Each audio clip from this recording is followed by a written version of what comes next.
नमस्कार दोस्तों, अनुष्ठान के यूट्यूब प्लेटफॉर्म में आप सभी का बहुत बहुत स्वागत है।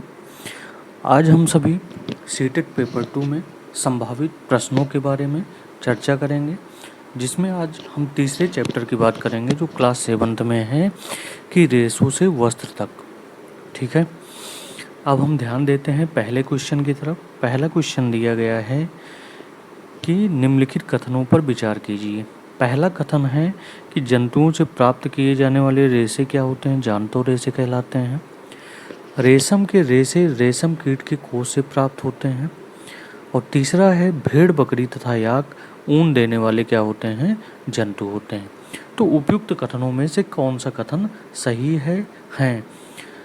पहला ऑप्शन दिया है केवल एक, दूसरा ऑप्शन दिया है केवल एक और दो, तीसरा ऑप्शन दिया गया है केवल 2 और 3 और चौथा ऑप्शन दिया गया है 1, 2 और 3।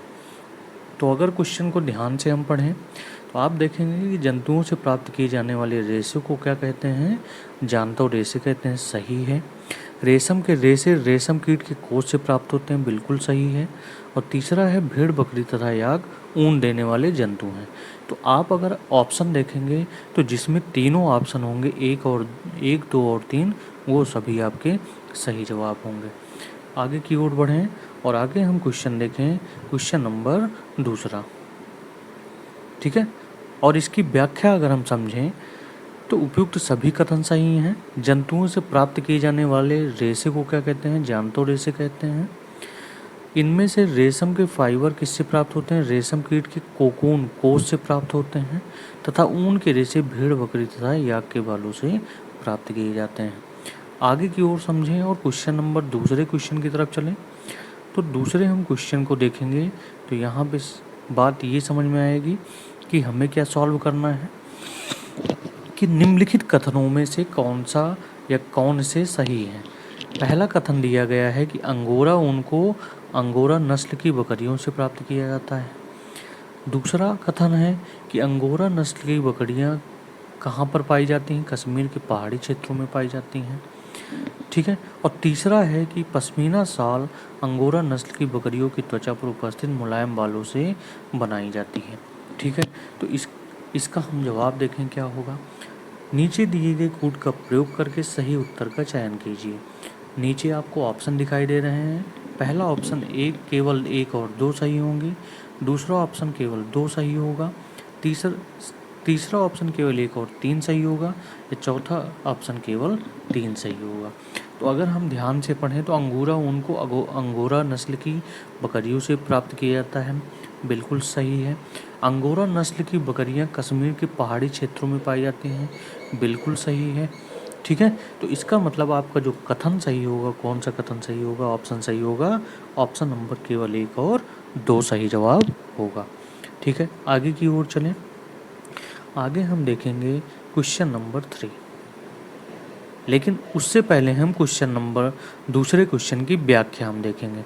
ठीक है, तो आपका उत्तर कौन सा ऑप्शन सही है? ऑप्शन ए सही है। अब इसको समझें। क्योंकि कश्मीर की मशहूर जो पश्मीना शाल है वो कश्मीर बकरियों की त्वचा पर उपस्थित मुलायम बालों से बनाई अंगोरा से नहीं बनाई जाती है। ठीक है, अंगोरा ऊन को अंगोरा नस्ल की बकरियों से प्राप्त किया जाता है जो कि जम्मू एवं कश्मीर के पहाड़ी क्षेत्रों में पाई जाती हैं। ठीक है, ये बात समझ में आ गई। अब चलते हैं क्वेश्चन नंबर 3 की तरफ, देखते हैं कि क्वेश्चन नंबर 3 क्या है। ठीक है, तो क्वेश्चन नंबर 3 में दिया गया है कि रेशम के संदर्भ में निम्नलिखित कथनों पर विचार कीजिए। पहला कथन है कि रेशम कीट पालन को सेरीकल्चर कहा जाता है। दूसरा कथन है कि रेशम फाइबर प्रोटीन से बने होते हैं। ठीक है, तीसरा कथन है कि रेशम के रेशे रेशम कीटों से प्राप्त होते हैं। ठीक है, तो उपयुक्त कथनों में से कौन सा या कौन से सही है? ऑप्शन ए केवल 1, ऑप्शन बी केवल 1 और 2, ऑप्शन सी केवल 2 और 3, या ऑप्शन डी 1, 2 और 3। ठीक है, अगर हम ध्यान से पढ़ें तो रेशम कीट के पालन को ही क्या कहते हैं? सेरीकल्चर कहते हैं। बिल्कुल सही जवाब है। रेशम फाइबर प्रोटीन से बने होते हैं। बिल्कुल सही जवाब है। और रेशम के रेशे रेशम कीटों से प्राप्त होते हैं। ठीक है, इसलिए आपका कौन सा ऑप्शन सही होगा? ऑप्शन नंबर डी सही जवाब होगा, 1, 2 और 3। ठीक है, आगे चलें और हम इसकी व्याख्या को देखें। तो व्याख्या में हम क्या देखेंगे कि रेशम कीट पालन को सेरीकल्चर कहा जाता है। ठीक है, रेशम फाइबर प्रोटीन से बने होते हैं।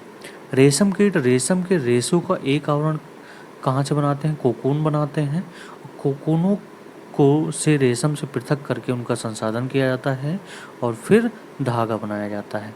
ठीक है, भारत में रेशम उत्पादन से संबंध विभिन्न प्रकार के उद्योगों में महिलाओं की भूमिका क्या होती है? सर्वाधिक होती है। रेशम कीट पालन कोकून से रेशम को निकालने और कच्चे रेशम से वस्त्र निर्माण आदि कार्य अधिकतर महिलाओं द्वारा किए जाते हैं, इसलिए इस उद्योग में महिलाओं का बहुत बड़ा योगदान है। और नीचे देखेंगे कि रेशम उत्पादन में भारत क्या है? विश्व के अग्रणी देशों में एक है। ठीक है, ये इसकी व्याख्या हुई। अब आगे की ओर चलें, क्वेश्चन नंबर 4। क्वेश्चन नंबर 4 को हम देखें कि रेशम के संदर्भ में निम्नलिखित कथनों में से कौन से सही है? इसकी मृदु रेशा स्टील के तार जितना मजबूत होता है। ठीक है, दूसरा देखें कि टसर, मूंगा और कोसा रेशम की किस्में हैं। तो नीचे दिए गए कूट का प्रयोग करके सही उत्तर का चयन कीजिए। ऑप्शन ए है केवल 1, ऑप्शन बी है केवल 2, ऑप्शन सी है 1 और 2 दोनों, और ऑप्शन डी है ना तो 1 और ना ही 2। अगर हम इसे ध्यान से समझें, अगर हम एनसीईआरटी पढ़े होंगे तो हम देखेंगे कि इसका मृदु रेशा स्टील के तार जितना मजबूत होता है, कथन 1 भी सही है। टसर, मूंगा और कोसा रेशम की किस्में हैं, ये भी सही जवाब है। इसलिए आपका ऑप्शन कौन सा सही होगा? ऑप्शन नंबर सी, 1 और 2 दोनों। ठीक है, अब हम इस क्वेश्चन की व्याख्या देखें। तो व्याख्या में हम देखेंगे कि रेशम का मृदु रेशा स्टील के तार जितना मजबूत होता है। रेशम कीट अनेक किस्म के होते हैं जो एक दूसरे से काफ़ी अलग दिखाई देते हैं और उनमें प्राप्त होने वाले रेशम के धागे गठन अर्थात रुक्षता, चिकनाहट, नमक, चमक आदि में भिन्न होते हैं। अतः टेसर रेशम, मूंगा रेशम, कोसा रेशम, अन्य प्रकार के रेशम विभिन्न किस्म के रेशम कीटों द्वारा कांटे एवं काकोनों से प्राप्त किए जाते हैं। सबसे सामान्य रेशम कीट किसका होता है? शहतूत रेशम कीट होता है। ठीक है, इतनी बात आपको समझ में आ गई होगी। अब आगे की ओर देखें, तो आगे की ओर हम देखेंगे, पांचवें क्वेश्चन की तरफ देखें। पांचवा क्वेश्चन क्या है? ठीक है, तो कहा जा रहा है कि निम्नलिखित कथनों पर विचार करना है। पहला कथन है कि रेशम की खोज कहाँ पे हुई थी? भारत में हुई थी। प्राचीन काल में, दूसरा कथन है प्राचीन काल में जिस मार्ग से रेशम का व्यापार विभिन्न देशों में होता था उस मार्ग को आज क्या कहते हैं? सिल्क रूट के नाम से जाना जाता है। तो उपयुक्त कथनों में से कौन से सही हैं? ऑप्शन ए केवल 1, ऑप्शन बी केवल 2, ऑप्शन सी 1 और 2 दोनों, और ऑप्शन डी क्या है? कोई नहीं। ठीक है, तो अगर सही जवाब की तरफ चलें तो रेशम की खोज सर्वप्रथम भारत में नहीं हुई है। प्राचीन काल में जिस मार्ग से रेशम का व्यापार होता था उसको क्या कहते थे? सिल्क रूट कहा जाता था। इसलिए आपका ऑप्शन नंबर दूसरा सही जवाब है और आपका बी नंबर सही उत्तर होगा। अब इसकी हम व्याख्या देखें तो रेशम की खोज सर्वप्रथम कहाँ पे हुई थी? चीन में हुई। ठीक है, रेशम उद्योग को प्रारंभ में चीन से गुप्त रखा गया। बाद में यात्रियों और व्यापारियों ने रेशम को अन्य देशों में प्रचलित किया। जिस मार्ग से उन्होंने यात्रा की उसे ही आज हम कहते हैं सिल्क रूट कहते हैं। ठीक है, आगे की ओर ध्यान दें तो क्लास 7th में ही आपका चौथा नंबर का जो चैप्टर है उसको कहते हैं ऊष्मा, और उसमें भी हम क्वेश्चन को देखते हैं किस प्रकार से क्वेश्चन सीटेट में पूछे जा सकते हैं। ठीक है, तो पहला क्वेश्चन है कि निम्नलिखित में से कौन सा तापमान का मात्रक नहीं है? ठीक है, option A Celsius, option B Fahrenheit, option C Kelvin, या ऑप्शन डी पास्कल। ठीक है, तो अगर हम ध्यान से देखें तो इसका जो आंसर होगा कि ताप का मात्रक नहीं पूछा जा रहा है, इसलिए आपका कौन सा होगा? ऑप्शन नंबर डी पास्कल सही जवाब होगा। पास्कल किसका मात्रक होगा? फिर दाब का मात्रक है। जबकि सेल्सियस, फ़ारेनहाइट व केल्विन किसके मात्रक हैं? तापमान के मात्रक हैं। और तापमान का एसआई मात्रक क्या है? केल्विन है। ठीक है, ये बात आपको समझ में आ गई। आगे की ओर चलें और क्वेश्चन नंबर दूसरे क्वेश्चन पर विचार करें कि दूसरा क्वेश्चन क्या है। तो दूसरे क्वेश्चन की ओर अगर हम विचार करें तो निम्नलिखित कथनों पर विचार कीजिए कि ऊष्मा सदैव गर्म वस्तु से अपेक्षाकृत ठंडी वस्तु की ओर प्रवाहित होती है। ठीक है। दूसरा कथन है द्रव और गैसों में ऊष्मा संवहन द्वारा स्थानांतरित होती है। तीसरा, वह प्रक्रम जिसमें ऊष्मा किसी वस्तु के गर्म सिरे से ठंडे सिरे की ओर स्थानांतरित होती है चालन कहलाती है। उपयुक्त कथनों में से कौन से सही है? ऑप्शन ए केवल 1, ऑप्शन बी केवल 2, ऑप्शन सी केवल 2 और 3 और ऑप्शन डी है 1, 2 और 3। ठीक है, तो आप अगर ध्यान से पढ़ेंगे तो आप जानते हैं ऊष्मा सदैव गर्म वस्तु से ठंडी वस्तु की ओर क्या होती है? प्रवाहित होती है। तो पहला कथन आपका सही है।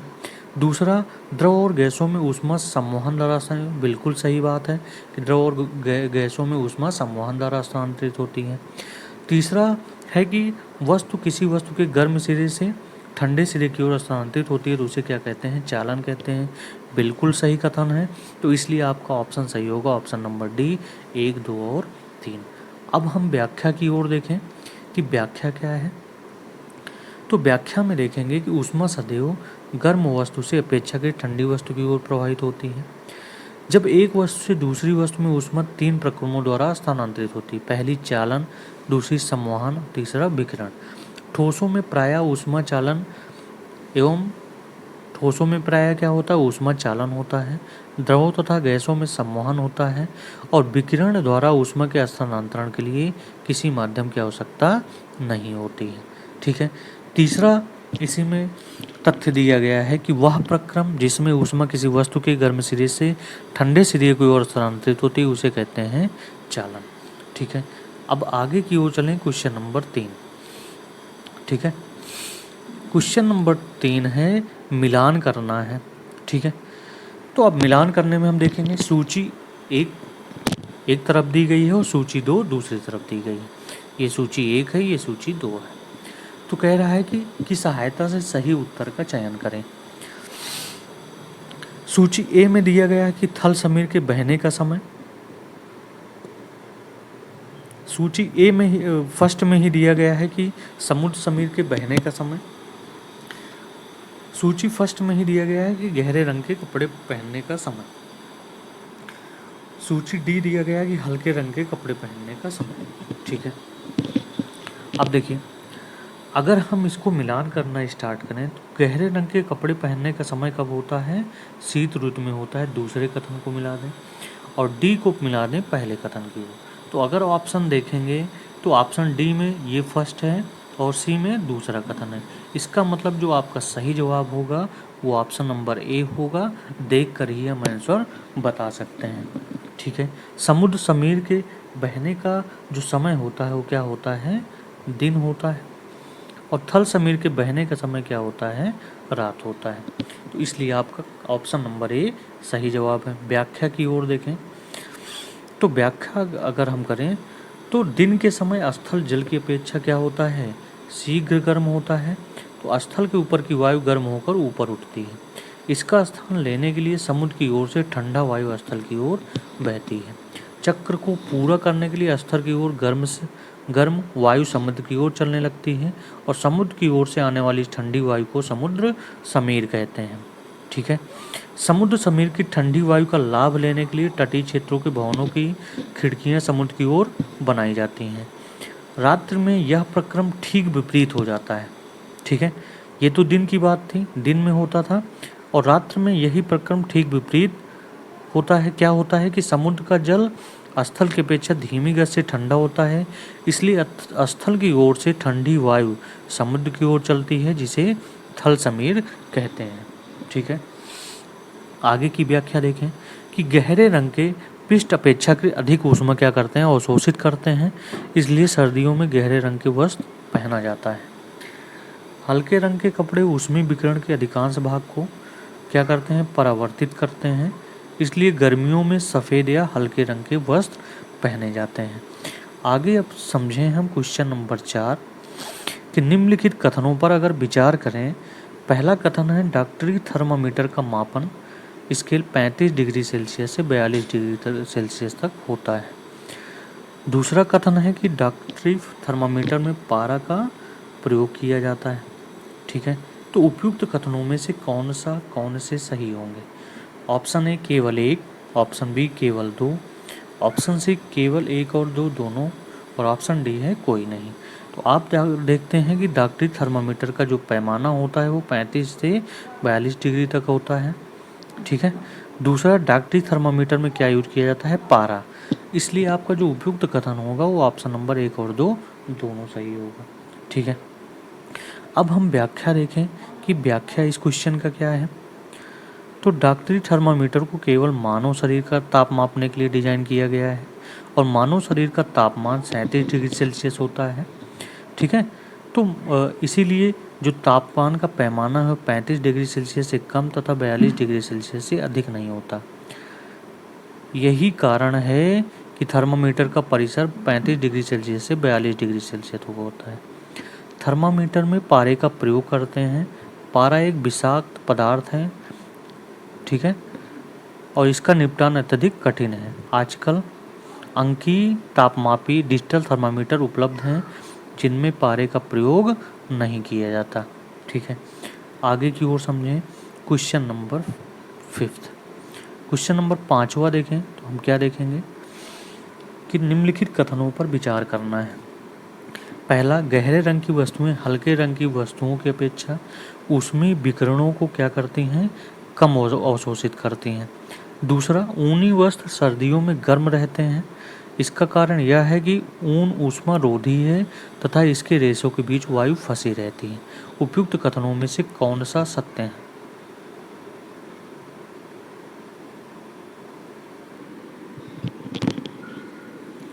उपयुक्त कथनों में से कौन सा सत्य है? केवल एक, केवल, ऑप्शन बी केवल दो, ऑप्शन सी केवल एक और दो दोनों, ऑप्शन डी दोनों कथन सत्य हैं।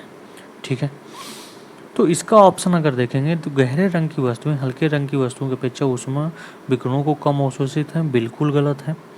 ठीक है, क्या है, बिल्कुल गलत है।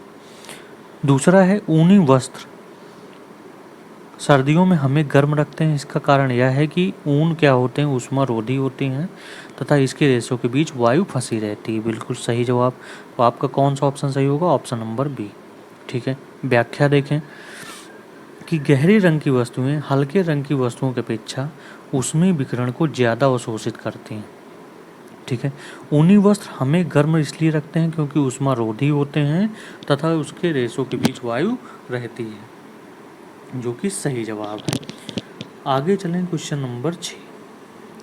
क्वेश्चन नंबर 6 की तरफ हम देखें तो 6 में हम देखेंगे कि यदि किसी निश्चित ताप के लोहे के गोले को उसी ताप के जल में डुबाया जाए तो होगा।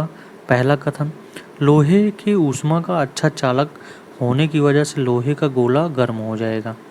दूसरा, लोहे का गोला ठंडा तथा जल का ताप क्या हो जाएगा, अधिक हो जाएगा। तीसरा कथन है लोहे के गोले तथा जल के ताप में कोई परिवर्तन नहीं होगा। ठीक है, और चौथा है गोले तथा जल दोनों का ताप कम हो जाएगा। ठीक है, तो अगर तीसरे उपयुक्त कथनों में अगर सही कथन ढूंढें तो ऑप्शन दिया गया है केवल एक, ऑप्शन बी केवल दो, ऑप्शन सी केवल तीन, या ऑप्शन डी केवल चार।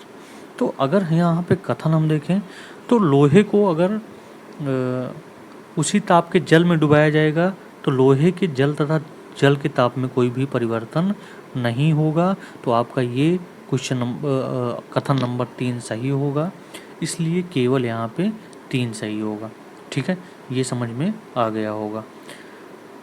व्याख्या अगर देखें तो ऊष्मा सदैव गर्म वस्तु से ठंडी वस्तु की ओर प्रभावित होती है। चूंकि लोहे का गोला और जल समान ताप पर है, अतः ऊष्मा का प्रवाह किसी भी दिशा में नहीं होगा। न तो गोले से जल की ओर होगा और ना ही जल से गोले की ओर होगा। इस प्रकार किसी के ताप में कोई परिवर्तन नहीं होगा। ठीक है, इतनी बात समझ में आ गई होगी। ठीक, अब आगे हम चलते हैं और समझते हैं क्वेश्चन नंबर 7 की तरफ कि स्टेनलेस इस्पात की कड़ाही में प्रायः कॉपर की तली लगाई जाती है, इसका कारण हो सकता है। पहला ऑप्शन है कि तांबे की तली कढ़ाई से अधिक टिकाऊ बनाई जाती है।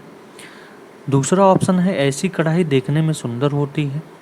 तीसरा ऑप्शन है स्टेनलेस इस्पात की अपेक्षा तांबे को साफ करना अधिक आसान है। या चौथा, स्टेनलेस इस्पात की अपेक्षा तांबा ऊष्मा का अच्छा चालक है।